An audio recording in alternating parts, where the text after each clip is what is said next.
Prokhorovka is one of those battles where memory can become so large that it blocks the battlefield itself.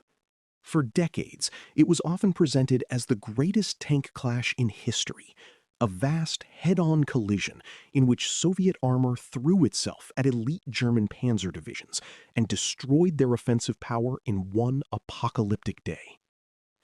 The real Prokhorovka was still enormous, frightening, and important, but it was more complicated than that legend. It was fought on constrained ground, near rail lines, ridges, villages, ravines, and the Psol River, inside a campaign already shaped by a week of German advance and Soviet resistance. Understanding what Prokhorovka really was does not make it smaller. It makes it more historically useful. If you would like to move beyond the podcast, you can see my available books at militaryauthor.me. And at trackpads.com, you will find magazines and galleries with hundreds of thousands of photos and videos to explore. The older legend grew for understandable reasons. The Soviet Union needed symbols of endurance, sacrifice, and victory, especially in a war whose human cost was almost beyond description. Prokhorovka offered a powerful image: Soviet tank crews closing with German armor, stopping the invader, and proving that the Red Army could defeat the best formations Germany had left. Wartime reporting, post-war commemorations, memoirs, and Cold War military history all helped strengthen that image. It was also emotionally satisfying because it turned a confused day into a clear moral drama. But history has to do more than preserve powerful images. It has to ask what actually happened, what was exaggerated, and why the exaggeration mattered. Later research using wartime records from both sides has changed the picture. It shows that German armored losses on the 12th of July were much lower than the most dramatic older accounts claimed, while Soviet losses were very heavy. It also shows that the 2nd SS Panzer Corps was not annihilated at Prokhorovka and did not simply vanish as an offensive force that afternoon.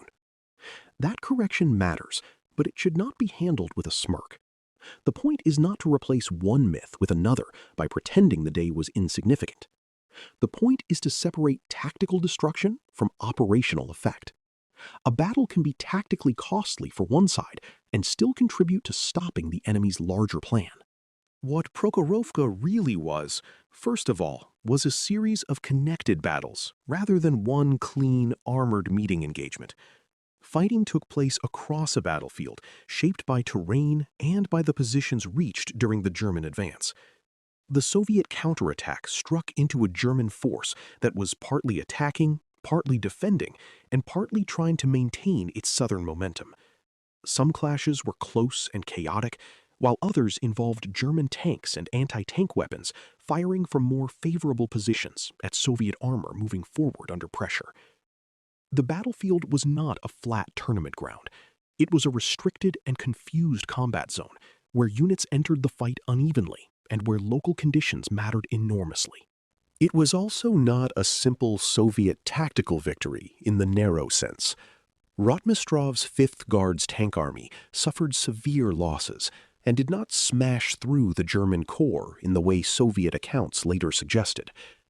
Many Soviet tank crews were committed into difficult terrain against a skilled enemy that still had strong firepower, defensive positions, and supporting arms.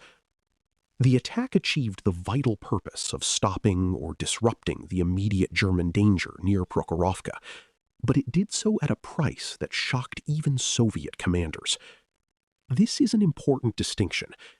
Courage and sacrifice were real. So were mistakes, confusion, and the brutal cost of ordering mass armor forward under urgent conditions. At the same time, Prokhorovka was not a meaningful German victory if victory is measured by the purpose of Operation Citadel. The German southern spearhead needed more than favorable kill ratios or local tactical success. It needed to break through Soviet depth, regain mobile freedom, and help create the encirclement that had justified the entire offensive. By the 12th of July, The northern pincer had already been contained, and the southern advance was running into deeper Soviet reserves.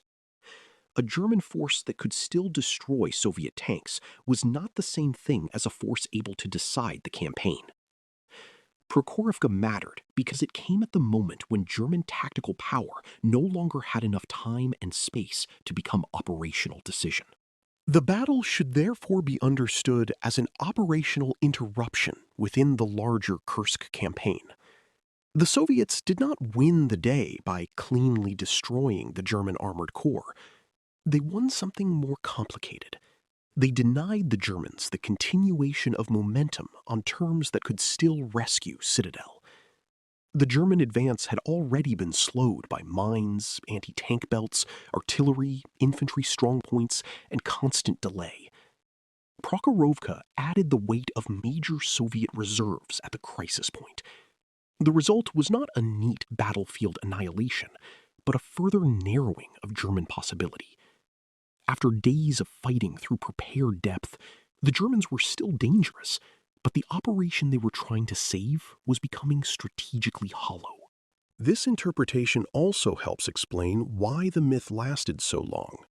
A story about the largest tank battle in history is easier to remember than a story about tempo, reserves, terrain, archival loss reports, and operational purpose. Machines make memory vivid. Tigers, Panthers, T-34s, and burning fields are easier to picture than the slow failure of a campaign design.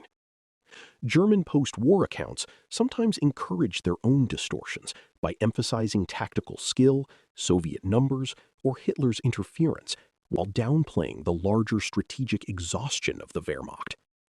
Soviet accounts emphasized heroic counterattack and German destruction, while minimizing Soviet losses and command problems.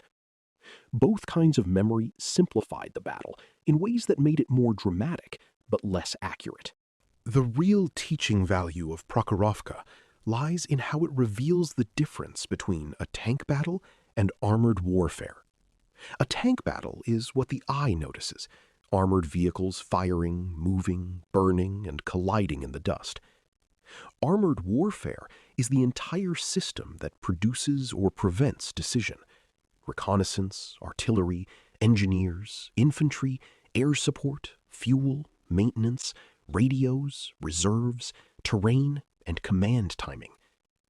At Prokhorovka, Soviet armor did not operate in a vacuum, and neither did German armor. The day was shaped by the week before it, by the defensive belts, by the failure of the northern attack, by the commitment of reserves, and by the limits of moving large mechanized forces through restricted ground. Terrain is especially important to the revised understanding. The old image of endless open steppe encourages the idea of two armored waves charging directly into one another. The actual battlefield was more restrictive. Embankments, ravines, settlements, river approaches, and narrow movement corridors shaped how tanks could deploy and how quickly they could support one another. These features could reduce long-range visibility in some areas, but they could also disrupt attacking formations and create deadly congestion. That meant numbers alone did not automatically translate into combat power. A tank army committed into cramped ground could lose its cohesion, and once cohesion faltered, experienced defenders could punish the confusion. Prokhorovka was violent partly because so much force was being forced through imperfect space. The human reality is also sharpened, not weakened, by correcting the myth. If Soviet losses were heavier than older heroic accounts admitted, then the courage of the crews becomes more tragic, not less. Men advanced in tanks that were vulnerable to guns they could not always see, across ground that did not allow the clean maneuver their commanders wanted. German soldiers, too, fought inside a collapsing strategic situation that tactical skill could not repair. Infantrymen on both sides endured artillery, aircraft, smoke, and the fear of being overrun or burned out of position. Myth can turn suffering into spectacle.